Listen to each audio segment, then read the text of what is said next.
श्री गुरु चरण सरोज रज निज मन मुकुर सुधारि वरणो रघुबर विमल यशो जोदायक फलचारि सियावर रामचंद्र की जय।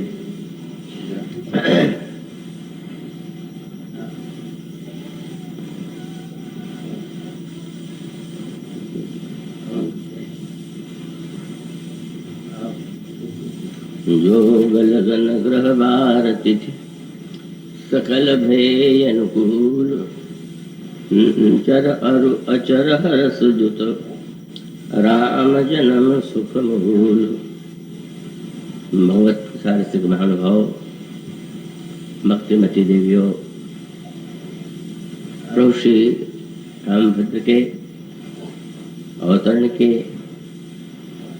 की प्राकट्य की या जन्म की वेला जब आई, उस समय गोस्वामी जी ने इस दोहे के माध्यम से यह बताया कि जब श्री राम का जन्म हुआ तो योग लग्न ग्रह वार और तिथि सभी अनुकूल हो गए और समस्त जड़ और चैतन्य में प्राण का संचार हुआ, आनंद का उदय हुआ, क्योंकि श्री राम का जन्म जो है वो समस्त सुखों का मूल है।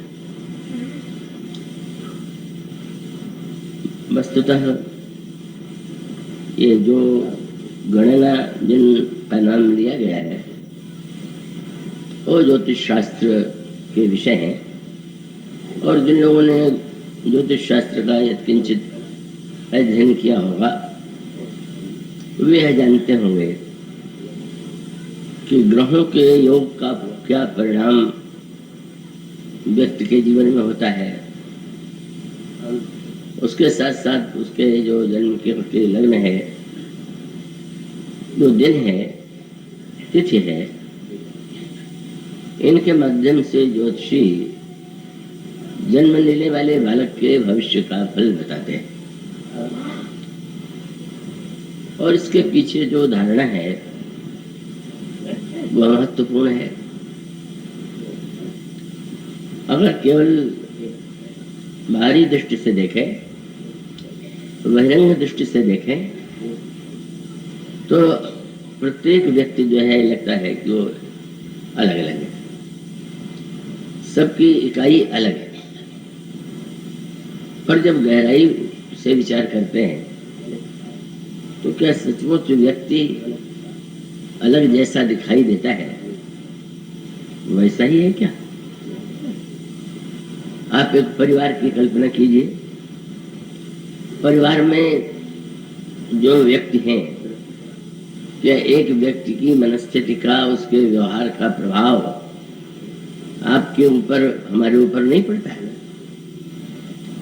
तो इसका अभिप्राय है कि व्यक्ति अकेला भी है और वो जुड़ा हुआ भी है, परिवार से जुड़ा हुआ है, समाज और देश से जुड़ा हुआ है। तो जाने कितनी ऐसी घटनाएं होती हैं जो देश में घटित होती हैं और व्यक्ति दुखी हो जाता है।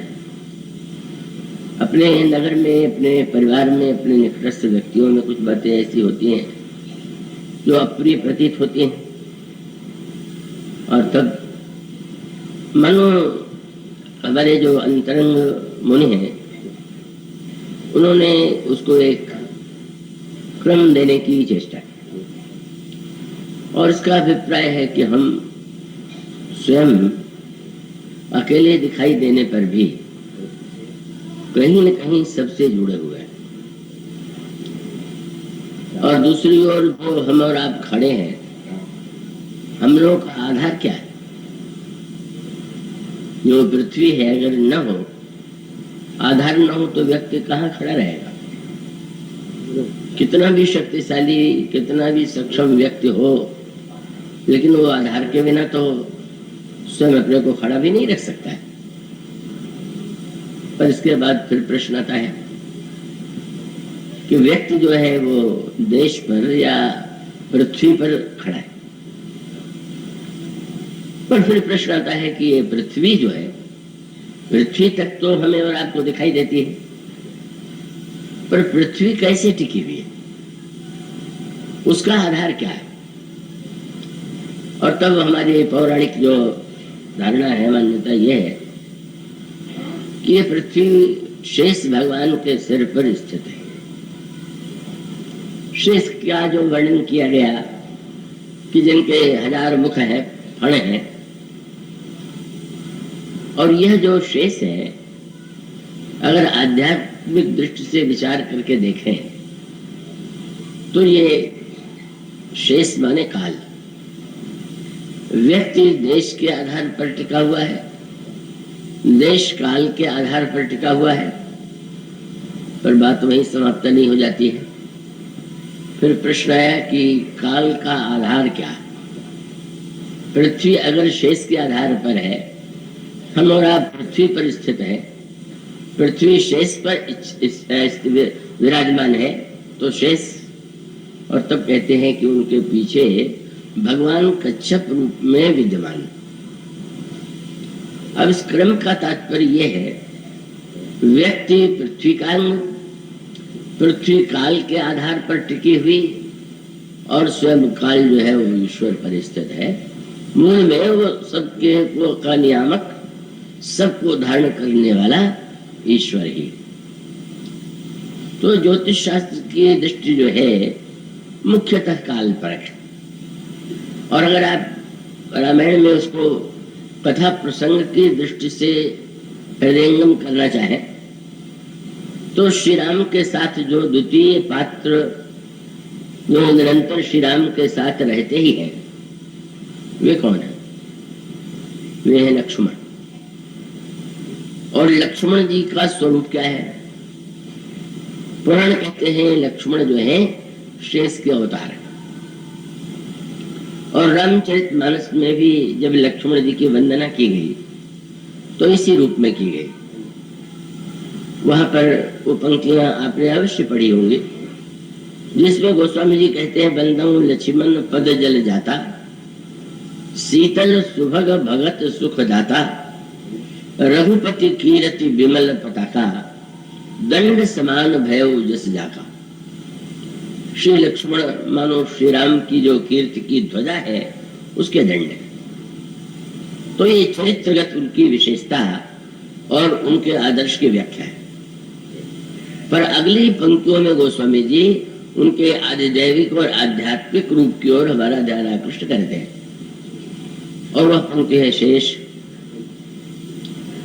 शेष शब्द जो है वो अनेक अर्थों में उसका प्रयोग होता है, पर गणित शास्त्र जानने वाला व्यक्ति जानता है कि गणित में जब किसी अंक विशेष को काटते हैं तो सब काटने के बाद भी जो अंक बच जाता है उसे शेष कहते हैं। एक अंक है जिसमें भाग देना है, और भाग देने के पश्चात जो दूसरी ओर काटते हुए अंक आता है वो लब्धि है, और सब काटने के बाद भी जो बचा रह जाता है उसका नाम शेष है। वस्तुतः इसका अभिप्राय यह है कि ये गणित निरंतर सृष्टि में चल रहा है, और ये चाहे पौराणिक अर्थों में और चाहे आधुनिक वैज्ञानिक विज्ञान की दृष्टि से जो वस्तु बनी हुई है, एक न एक दिन उसका विनाश होता है। तो ये जो विनाश और निर्माण का चक्र है, इसके मूल में कौन है? और जब एक बार जिसे हम प्रलय कहते हैं, प्रलय हो जाता है तो कुछ बचता है कि नहीं बचता है? तो आप एक चित्र देखते होंगे, चित्रों में भी, कि इसमें एक अथाह जलराशि लहरा रही है, और उस अथाह जलराशि में विष्णु भगवान सोए हुए, पर जिस पर सोए हुए हैं वह कौन है? कहते हैं शेष सैया पर भगवान शयन करते हैं, और लक्ष्मी अव्यक्त रूप से भगवान ने हृदय में निवास करती। अब इसको अगर पौराणिक भाषा से अलग हट करके सोचे तो इसका तात्पर्य यही है कि यह एक स्थिति ऐसी आती है कि जब कुछ शेष नहीं रहता पर काल शेष रहता है, और ईश्वर शेष रहता है जो काल का भी नियामक है। और शक्ति जो है, लक्ष्मी जी जो है, का वो ईश्वर के हृदय में, वो अंतर हृदय में विद्यमान रहती है। जब वो जागृत होंगे तो लक्ष्मी उनके कंठ में जयमाल डालती हैं या उनके चरण की सेवा करती हैं, लेकिन वो अथाह जलराशि में शेष साई विष्णु जो है वो मानो संकेत है काल की सैया पर ईश्वर सोया हुआ है। और इसको समझने के लिए हमारे आपके जीवन में भी एक दृष्टांत सामने आता है। आप जब सो जाते हैं, दिन भर सारा कार्य करने के बाद गहरी नींद सो जाते हैं, तब कोई जगता रहता है कि नहीं? कई लोग कहते हैं कि मैं सोते समय सोच करके यह सोता हूं कि प्रातः काल इतने बजे मेरी नींद खुल जाए। तो अब जो लोग अलार्म लगा देते हैं वो तो बाहर का उपाय है, पर कुछ लोग एक संकल्प लेकर के सोते हैं और ठीक उसी समय नींद खुल जाती। तो ये जगाने वाला कौन है जिसने आपको जगा दिया? और उसका उत्तर है कि समय जग रहा था। आप सो रहे थे और काल जग रहा था। और जब आप यह पढ़ते हैं कि लक्ष्मण जी सोते ही नहीं है तो आपको बड़ा विचित्र लगता है। जब ये पढ़ते हैं तो लगता है कि ये तो असंभव सी बात है, पर वो सत्य है। लक्ष्मण शेष के अवतार है, शेष स्वयं काल है। जब ईश्वर सोता है तो भी काल उस समय चैतन्य रहता है और काल ही उचित समय पर उसे जगा देता है। और काल जब चैतन्य कर देता है तो उसके पश्चात ईश्वर अपनी शक्ति को माध्यम बना करके एक संकल्प करता है संसार के निर्माण का। उसकी नाभि से ब्रह्मा और ब्रह्मा के द्वारा संसार का निर्माण होता है। तो ये जो आध्यात्मिक रूप से, आधिदैविक रूप से सृष्ट तत्व है, उसकी यह व्याख्या बड़ी रोचक भी है और बड़ी मधुर भी है और साथ साथ बड़े महत्व की भी है। और जब यह मानस में कहा जाता है कि लक्ष्मण जी निरंतर श्री राम के पीछे चलते हैं, तो इसका तात्पर्य यही है कि सारी सृष्टि जो है वो काल के अधीन है। काल के पीछे चलने के लिए प्रत्येक व्यक्ति बाध्य है। काल की अपेक्षा कोई शक्तिशाली नहीं। इसलिए पुराणों में, महाभारत में तो बार बार तस्मात् कालो ही कारणम, बार बार काल शब्द का ही प्रयोग किया गया। पर वह काल लक्ष्मण या शेष वे राम के अनुगामी। इसलिए जिस समय भगवान श्री राम वन में जाते हैं और महर्षि अगस्त्य से प्रश्न करते हैं कि रावण के द्वारा मुनियों को और समाज को बड़ा कष्ट मिल रहा है, तो उनके मृत्यु का कोई उपाय आप बताइए। अब सो मंत्र देव मुनि मोही, जही प्रकार मारो मुनि द्रोही। तो अगस्त्य मुस्कुराने लगे, बोले मैं जानता हूँ आप कौन है। कौन? बोले अंड कटाह अमित लयकारी काल महादुरितक्रमवारी। ये समस्त ब्रह्मांड में सबसे अधिक जो शक्तिशाली है वो तो काल है। लेकिन मैं जानता हूं कि तब डर डरत सदा सो काला। जब आप पढ़ते हैं कि लक्ष्मण जी श्री राम से बड़ा डरते हैं, तो व्यवहारिक अर्थों में बड़े भाई से छोटा भाई डरता है, और आध्यात्मिक तात्पर्य है कि काल भी ईश्वर से डरता ही रहता है। काल ईश्वर के चरण की सेवा करता है, काल जगता रहता है और ईश्वर से डरता। तो उन्होंने कहा कि जब ये स्थिति है कि ये जो काल दुरितक्रम है, अंड कटाह अमित लयकारी काल महादुरितक्रम वारी, सो तब डर डरत सदा सो काला। पूछो ना, फिर आपने मनुष्य की तरह प्रश्न किया। महर्षि अगस्त्य ने भगवान श्री राम के रावण के विनाश की किस रूप में विनाश हुआ इसका वर्णन किया। तो मानो रामचरितमानस में घटना है, इतिहास है, और उसके साथ साथ उसका आध्यात्मिक रूप, और उससे लक्ष्मण जी के चरित्र की विशेषता के साथ साथ फिर कहा गया शेष सहस्त्र शीर्ष, जिसके 1000 सिर है। सांप का, साधारण सांप जो होता है उससे व्यक्ति बहुत डरता है, क्योंकि वो उसको सामने तो नहीं दिखाई देता उसको, पर अचानक कब झाड़ी से निकल करके किस कोने से निकल करके व्यक्ति को काट लेगा, इस पर व्यक्ति का अवश्य नहीं। जिससे सर्प को मानो काल का ही एक छोटा रूप माना गया। भगवान शंकर अपने शरीर में सर्पों को धारण करते हैं, उसकी क्या व्याख्या की गई? आप जब शंकर जी की वंदना करते हैं, भूसुंड जी के द्वारा तो उसमें, या गोस्वामी जी के द्वारा जो शंकर जी की वंदना है उसमें कहा गया कि आभूषण के रूप में जिसे आप धारण करते हैं, सर्प क्या है? बोले काल व्याल कराल भूषण धर्म। जो काल व्याल है वो आपका आभूषण है। तो इसका अभिप्राय यही है कि लक्ष्मण जी के चरित्र को हृदयंगम करने के लिए इस सत्य को समझ लेना चाहिए। यह काल तत्व है। मनुष्य के जीवन में स्पष्ट दिखाई देता है कि बहुत सी बातें अनुकूल है, लेकिन उसका कार्य नहीं सिद्ध हो पा रहा है, और नहीं सिद्ध हो पा रहा है तो सोचता है क्या क्या हुआ, और तब उसका ध्यान काल की ओर जाता है। ज्योतिष शास्त्र की दृष्टि इसी ओर थी कि नहीं, वो जो कुछ दिखाई दे रहा है उसके पीछे भी तो ये काल का महत्व है, और काल को विभिन्न ग्रहों के माध्यम से कोई ग्रह आपको व्यक्तिगत रूप से कष्ट देता हो, ऐसी कोई बात नहीं। तो इसका अभिप्राय यह है कि अब अगर गर्मी आती है तो आपको कष्ट होता है, तो कोई गर्मी के लिए तो हमें आपको कष्ट देने के लिए थोड़ी आती, तो काल का एक समय का एक स्वरूप है।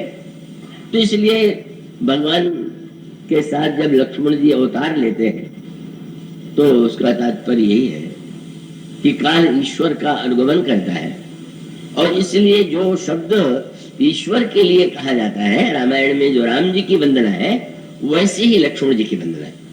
वो वंदना श्री भरत की नहीं, शत्रुघ्न जी की नहीं। भरत जी चरित्र की दृष्टि से अद्भुत है, अद्वितीय है, पर ये जो गोस्वामी जी का संकेत है वो बड़े महत्व का है, जब वो कहते हैं कि संसार के कारण है। शेष सहस्त्र शीर्ष, और इसका अभिप्राय है कि एक सर्प यदि हो तो आप उसको पकड़ लीजिए। कई ऐसे भी साहसी होते हैं। मैंने अपने गांव में भी एक लड़की को देखा, वो कहीं सर्प निकल आवे तो इतना वो साहसी स्वभाव था कि वो सर्प के का वो जो फन था उसको पकड़ लेती थी, और पकड़ करके हिला देती थी, तो उसके वो जो अंग के धारक अस्थि है वो टूट जाते थे, उसकी मृत्यु हो जाती थी। पर प्रश्न है कि एक मुंह वाला सांप हो तो उसका मुंह पकड़ लिया जाए, अब 1000 मुंह वाला सांप अगर हो तो कौन कहां से उसका मुंह पकड़ेगा?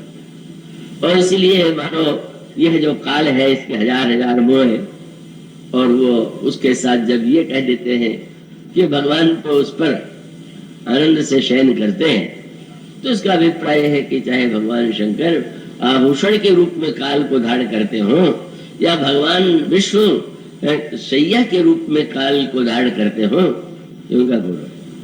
अब तो जहां तक ज्योतिष शास्त्र ने निर्णय किया कि काल की प्रतिकूलता को अनुकूल बनाने का उपाय क्या है, तो मंत्र के द्वारा, ग्रह शांति के द्वारा, शांति पाठ के द्वारा उस प्रतिकूलता पर विजय पाने की चेष्टा की जाती है, और ठीक है।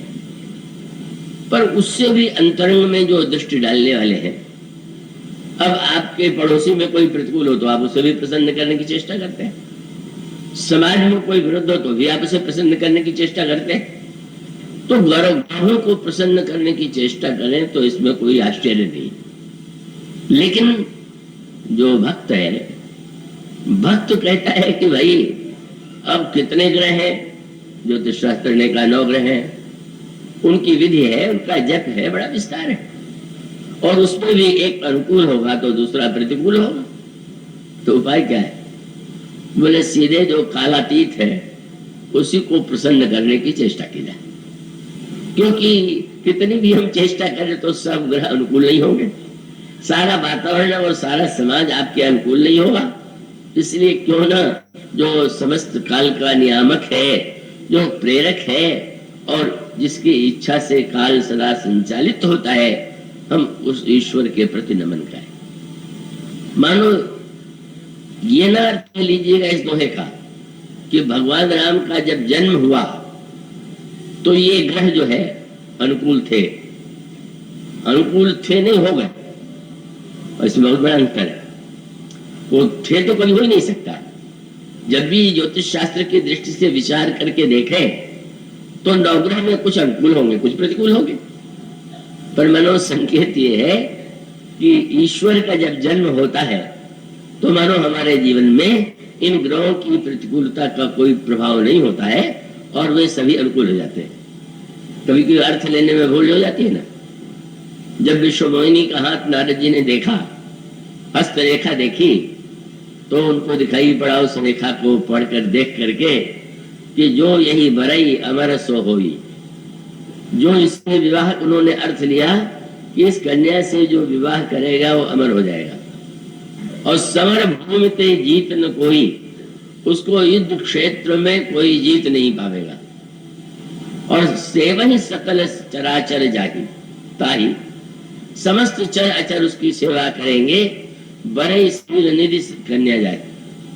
तो नारद जी ने अर्थ ले लिया कि कन्या के विवाह के बाद वो व्यक्ति अमर हो जाएगा, इस कन्या से विवाह करने के बाद वो विश्व बंद हो जाएगा, कन्या से विवाह हो जाने के पश्चात वो कोई हरा नहीं सकता। फल ये नहीं था, फल ये था कि जिसमें ये लक्षण होंगे उससे इस कन्या का विवाह होगा। अगर ये समझ लेते तो समझ लेते कि मुझसे नहीं होगा, क्योंकि वो तो ऐसा लक्षण तो मुझ में कुछ नहीं है, पर उन्होंने कल्पना की कि कितना अच्छा हो कि विवाह हो जाए तो ये सारी विशेषता मुझ में आ जाए। तो उल्टा अर्थ लेने का परिणाम ये हुआ कि वो तो कुछ उस कन्या को प्राप्त करना तो किसी जीव के लिए संभव नहीं है। इसलिए जब विश्वमोहिनी की स्वयंवर सभा हुई तो स्वयं भगवान पधारे और भगवान के पधारते ही उस राजकुमारी ने उनके गले में जमा डाल दिया।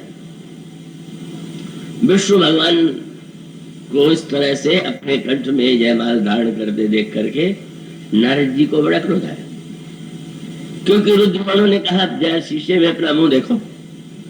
जल में देखा, क्रोध आ गया, विष्णु को मैं या तो शाप दूंगा या आत्महत्या कर लूंगा, देही शाप की मरी हो जाएगी।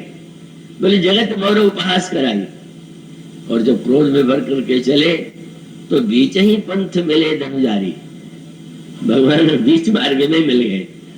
और मिले भी तो कैसे मिले, अकेले हो सकते थे, पर पंथ रमा सुई राजकुमारी, अकेले नहीं, एक और लक्ष्मी जी और दूसरी वही राजकुमारी। अब क्रोध 100 गुना बढ़ गया कि मेरा तो एक विवाह नहीं होने दिया और स्वयं एक विवाह था और दूसरा और कर लिया, और जानबूझ करके मुझे चोट पहुंचाने के लिए, जलाने के लिए उसको लेके खड़े हैं। क्या जरूरत थी? इतना क्रोध आया और उन्होंने क्या कुछ भगवान के लिए नहीं कहा। उसका तात्पर्य यही है, उसका अभिप्राय ये है कि वस्तुतः कोई ग्रह स्थिति ऐसी किसी व्यक्ति के कुंडली में हो ही नहीं सकती कि जितने 9 ग्रह हैं वो सब के सब अनुकूल हो। तो भक्तों ने उलट करके कहा, बहुत बढ़िया बात आई। गुरु वशिष्ठ से महाराज श्री दशरथ ने कहा कि मैं राम को राज तिलक देना चाहता हूँ। हाँ, तो बहुत सुंदर श्रेष्ठ संकल्प है, तो महाराज आप मुहूर्त निकाल दीजिए कि राज समय, इनको सिंहासन पर बैठाने के लिए कौन सा उपयुक्त समय होगा। तो स्वामी जी का वाक्य क्या है? गुरु जी ने किसी पंचांग से, गणना से मुहूर्त नहीं निकाला। उनका राजा, इस वंश में जो राज तिलक होते थे उसमें मैं मुहूर्त निकालता था और उस मुहूर्त में राज तिलक होता था, लेकिन मैं इनका मुहूर्त नहीं निकालूंगा। क्यों? उन्होंने कहा मुहूर्त में राम नहीं बैठेंगे, जब राम बैठ जाए तो समझ लो मुहूर्त अच्छा। सुदिन सुमंगल वेगी विलंबन करिए नृप, साजिए सबई समाज, सुदिन सुमंगल तब ही जब राम हो युवराज। पंचांग में देखने की क्या आवश्यकता, गणना करने की क्या आवश्यकता है? राम सिंहासन पर बैठ गए, मैं समझता हूँ कि आज मुहूर्त बहुत अच्छा होगा। नहीं बैठे तो समझ लेंगे कि नहीं भाई, आज वो अभिषेक का मुहूर्त नहीं होगा। मानो काल को अनुकूल करने के स्थान पर श्री राम यदि हमारे हृदय सिंहासन पर जिस समय, जिस दिन आरूढ़ हो जाए, समझ लीजिए कि आज बहुत सुंदर वह वेला आ गई, सुंदर काल आ गया। सर्वत्र मानो यही संकेत दिखाई देता है, और यही संकेत गोस्वामी जी की बड़ी विलक्षणता है कि वो वर्णन ऐसी वस्तुओं का विस्तार से करते हैं, पर वो बहुत कृपण है उस पे नाम लेने के। अब जैसे ये लिखा है कि सुदेव भगवान राम का जब जन्म हुआ तो योग, लगन, ग्रह, बार, तिथि, पर कौन सा योग था बिल्कुल नहीं लिखा।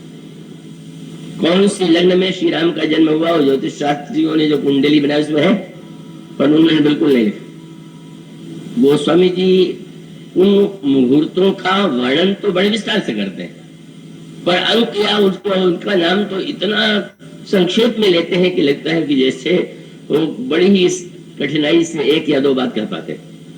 अब जैसे आप इसी को देख लीजिए कि पूरे रामचरितमानस में केवल श्री राम के प्राकट्य की तिथि लिखी हुई, नवमी, और पूरी तिथि लोग बड़ी चिंतित रहते हैं, पूछते रहते हैं भगवान राम का विवाह किस तिथि को हुआ, भगवान राम वन किस तिथि को गए, भगवान राम ने रावण को किस तिथि को मारा, भगवान राम का राज्याभिषेक किस तिथि में हुआ, और सबका वर्णन अन्य ग्रंथों में मिलता है। पर गोस्वामी जी का श्री राम के जन्म के बाद विवाह का जब प्रसंग आया तो लगा कि आज उदारता से वर्णन करेंगे, और प्रशंसा तो मूर्त की ऐसी कर दिया कि जब जनकपुर में बारात आई हुई थी तो बारात पहले आई हुई थी, अब वो भी नहीं कितने दिन पहले आई थी, उनकी शैली पर अध्ययन है। वो प्रथम बारात लगनते आई ताते पूरे प्रमोद अधिक आई, और जितने जनक प्रवासी हैं वो कहते हैं कि बढ़ो दिवस निशी विदिशन कहनी। ब्रह्मा से कहते हैं ये नहीं गिनती गिनते कि हुई गिनती होने लगे तो उसका अर्थ है कि काल पर ध्यान चला गया। आप कथा में बैठते होंगे तो कभी कभी आपका घड़ी पर ध्यान जाता होगा, मुझे भी ध्यान देना पड़ता होगा, तो उसका अर्थ है कि हमको समय का भान, समय का बड़ा महत्व है। तो समय की दृष्टि से देखें तो ये लिखना चाहिए कि भाई कितने दिन बारात का मिथिला में रही, लिखा गया है। गोस्वामी जी नहीं लिखेंगे, वो तो कहेंगे कि बस वो तो दिन बीत रहे हैं, कौन गिनती करे कि कितने दिन पहले बारात आ गई। गिन रहे थे क्या कि बहुत पहले से आ गई है, अब कितने दिन सत्कार करना पड़ेगा, जल्दी से जल्दी विवाह हो और ये चले जाए।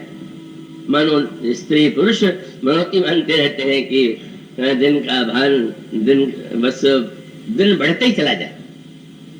उसके बाद लिखने लगे कि अब ब्रह्मा ने जब यह निर्णय किया, अब गोस्वामी जी प्रशंसा इतने विस्तार से कह रहे हैं, ग्रह, तिथि, फिर वही बात, नखत, जोग, बर बारू, लगन सोध विधि कीन विचारू। अब इतना विस्तार कर रहे हैं, लिख दीजिए ना किस। ये जब हमारे आचार्य विद्वान लोग संकल्प बोलते हैं तो आप ध्यान से पढ़ेंगे तो जो विद्वान होते हैं वैसे संकल्प कराने वाले तो ऐसे महाविद्वान भी होते हैं कि जिन बेचारों को संस्कृत का ज्ञान ही नहीं होता, तो उनका संकल्प तो बहुत सुनने योग्य होता है। वो कभी कभी उसको दृश्य देखते हैं गंगा के किनारे, और वो जो अपढ़ है बेचारा उसका जो संकल्प होता है वो तो कुछ मिली जुली भाषा में कुछ जैसे वो चाहता है वैसे कहता है। वैसे विद्वान लोग संकल्प बोलते हैं तो फिर क्रम से बताते हैं, जम्बूद्वीपे भरत खंडे आर्यावर्त के देशांतर्गते, और फिर उसके पश्चात जब वर्णन करते हैं तो अमुक मास को, अमुक तिथि को, इस उस समय यह ग्रह ये इन स्थानों में विराजमान, और उसके पश्चात वर्णन करते करते करते फिर यजमान का जो नाम है लेकर के, गोत्र का नाम लेकर के संकल्प की पूर्ति की जाती है। अब गोस्वामी जी प्रशंसा तो बहुत कह रहे हैं कि ग्रह तिथि नखत जोग बर बारू, लगन शोध विधि कीन विचारू, पठई दीन नारद सरसोई, और वो लिख करके नारद जी के हाथ से भेज दिया। और यहाँ जनक जी से ज्योतिषियों ने, गोस्वामी जी कहते हैं पठई दीन नारद सन सोई, लेकिन वहां जनकपुर के ज्योतिषी थे, गनी गणक के गणकन जोई। जनक के ज्योतिषियों ने भी ठीक यही मुहूर्त निकाला था। और तब जब गोस्वामी जी इतने विस्तार से कहते हैं तो इच्छा होती है जरा बता दीजिए ना। तो लगा कि लिखने जा रहे हैं, क्या बोले, हे ऋतु थी, अगहन मास सुहावा, और फिर उसके बाद अब अगहन मास हुआ तो कम से कम तिथि तो लिख दीजिए। उसे अगहन शुक्ल पंचमी को श्री राम का विवाह हुआ, ऐसा पुराणों में या ग्रंथों में आया है और भक्त लोग मंदिरों में मनाते हैं। तो गोस्वामी जी अगहन मास भी लिख देते हैं और उसके पश्चात प्रशंसा भी बहुत कर रहे हैं। पर अचानक तिथि के विषय में अब पढ़िए, पढ़ते रहिए आप। बोले ग्रह तिथि नखत जोग बर बारू, लगन सोध विधि कीन विचारू। और तब जिस समय पता चला कि ब्रह्मा ने जो मुहूर्त भेजा है, यहाँ के ज्योतिषियों ने भी वही मुहूर्त निकाला है, तो चर्चा हो गई।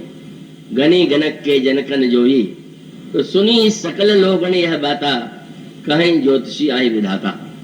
अरे ब्रह्मा ज्योतिषी स्वयं लगता है साक्षात ब्रह्मा ही है क्या, कि उन्होंने वही मुहूर्त निकाल दिया जो ब्रह्मा ने, और लगा कि अब बताने वाले। हे मेरे तू अगहन मास हुआ, बस पंचमी लखना जैसे बोल ही गए। एक अक्षर एक ही शब्द बढ़ाना है, प्रशंसा बहुत करेंगे। ये मेरे तो अगहन मास हुआ प्रगृहति नखत जोग बरबारू। मानो गोस्वामी जी का अभिप्राय क्या है? रामनवमी की तिथि का अगर वे उल्लेख करते हैं और अन्य किसी तिथि का उल्लेख नहीं करते, या अन्य जितने ग्रह हैं उन ग्रहों की क्या स्थिति थी, संकल्प में विद्वान बोलते हैं उस समय पंचांग में जो ग्रह जिस राशि में होता है उच्चारण करते हुए कहते हैं इस समय सूर्य बृहस्पति और ये ग्रह जो है इन स्थलों में विद्यमान। पर गोस्वामी जी ऐसा कुछ नहीं करते, प्रशंसा करते हैं। मानो उनका तात्पर्य है, गोस्वामी जी कहते हैं कि लोग इतने आनंद, पूछा जाए अगर गोस्वामी जी से कि लिखते लिखते आपने तिथि क्यों नहीं लिख दिया, तो कहेंगे कि भाई सभी लोग आनंद में भूल रहे हैं तो क्या मैं करूं, मुझे भी तिथि की याद थोड़ी आ रही, मुझे तो विवाह के आनंद की याद आ रही। फिर वो बड़े विस्तार से वर्णन करेंगे, धेनु धूरी बेला विमल सकल समंगल मूल विप्रण कहु विदेह सन जान सगुन अनुकूल। सबके पीछे गोस्वामी जी की धारणा यही है कि हमारा उद्देश्य जो है काल के विस्तार में उलझ जाना नहीं। मैं जानता हूं कई परिवारों में और कई स्थानों में श्री राम के विवाह पंचमी के दिन मुहूर्त भी हो तो कई लोग विवाह नहीं करते, और उनकी धारणा है कि विवाह में जब सीता जी को इतना कष्ट हुआ तो कम से कम इस मुहूर्त को नहीं करते। बोलो धारणा, तो धारणा का तात्पर्य कि उनकी दृष्टि में सीता जी को तो बड़ा कष्ट हुआ तो काहे का शुभ मुहूर्त था और काहे का शुभ विवाह था। पर आप सोचिए सीता जी या श्री राम जो आए थे वो भौतिक अर्थों में आनंद के लिए तो नहीं आए थे, आनंद का वितरण करने आए थे। मानो और के चरित्र में आपको प्रतिकूलता लगे वो बहुत स्वाभाविक है, देखने में लगता है, लेकिन भक्त उस दृष्टि से नहीं देखता। जब भक्त यूं कह लीजिए कि भगवान राम को शंकर जी ने जब रोते देखा, वो समझे ने लिखा भगवान राम लता वृक्षों से सीता जी का पता पूछ रहे हैं, तो शंकर जी ने जो ही उस दृश्य को देखा तो गोस्वामी जी कहते हैं यही विधि विलपत खोजत स्वामी मनहु महावीरही अतिक्रमी और पूर्ण काम राम सुखरासी। लक्ष्मण जी ने जब शंकर जी ने देखा तो क्या हुआ, बोले शंकर जी ने जिस समय शंभु समय ते राम ही देखा उपजा हे अति हरस विशेष। राम तो रो रहे, बिलाप पर शंकर जी प्रसन्न हो रहे, वाह वाह वाह वाह। कोई बात हुई, कोई रो रहा हो और आप बड़े प्रसन्न हो रहे हो तो आप उसके शत्रु होंगे। पर उसको उलट के देखिए, आप कोई नाटक देखने जाए और नाटक में जब कोई सफल घटना घटित होती है तो दर्शक रोने लगते हैं, पर उन दर्शकों में अगर उस अभिनेता का मित्र बैठा हुआ तो सोचता वाह मित्र क्या बढ़िया तुमने रो करके रुलाया, कैसे बढ़िया तुम अभिनेता, कैसा रोने का नाटक कर लेते हो कि सब तुम्हारे लिए रोने लगते हैं और तुम तो आनंद ही मना रहे हो। मानो एक सूत्र के द्वारा समाधान कर दिया गया। गिरिजा सुनो राम की लीला, एक नाट्य मंच पर लीला चल रही और उस लीला का उद्देश्य है, और जब उस संदर्भ में विचार करके देखें तो मानो उसका तात्पर्य यही है कि बहिरंग दृष्टि से संसार में जैसे अनुकूलता और प्रतिकूलता आती है यहाँ भी उसी प्रकार से आती हुई दिखाई देती है, लेकिन सत्य यही है कि वह चतुर अभिनेता उस अभिनय के द्वारा लोगों को प्रेरणा दे रहा है। आप न होय न सोए, जथा अनेकन वेशधरी नृत्य करे नट कोय, सोई सोई भाव दिखावई पर आप न होय न सोए। सब दिखला रहा है पर स्वयं कुछ उस पे होता है, उससे वो निर्लिप्त है। यही भगवान के अवतार का रहस्य। तो मानो गोस्वामी जी कहते हैं वही हुआ।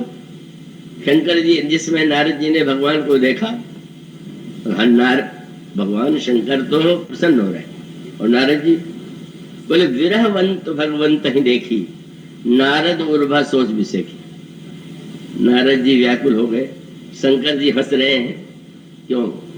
शंकर जी लीला का आनंद ले रहे और नारद जी सोचने लगे कि मोर शाप कर अंगीकारा, सहत राम नाना दुख भारा। देखो तो कितना बड़ा अनर्थ मैंने कर दिया, मैंने इनको शाप दे दिया और मेरे शाप के कारण इतना कष्ट भोग रहे हैं। हाय हाय, इस कष्ट का कारण तो मैं मानो अंतर्दृष्टि का था। और इसीलिए गोस्वामी जी ने यह लिखा कि नारद जी ने सोचा कि ऐसे प्रभु विलोक हो जाए। वैसे वो अवसर मिलने का तो नहीं था। मंच पर अभिनेता कोई अभिनय कर रहा हो तो आपका कितना भी घनिष्ठ परिचय हो, पर मंच पर कूद के मिलने न पहुंच जाइए। आप आए हो नहीं रहे और देखें कि अरे हमारा मित्र तो खड़ा है, और बीच नाटक में आप मंच पर कूद गए और मित्र के गले से लगा लिया तो अनर्थ हो गया। लेकिन नारद जी तो लीला के रूप में देख नहीं रहे। नारद जी तो ये मान रहे हैं कि मैंने शाप दिया, इनको दुख मिल रहा है। तो स्वामी जी ने कहा, उन्होंने सोचा ऐसे प्रभु विलोक हो जाए, चल के जरा क्षमा मांग ले कि मैंने तो आपको बड़ा कष्ट दे दिया। उसके पहले जो उसके बाद गोस्वामी जी ने जो पंक्ति लिखी बहुत सुंदर। क्या?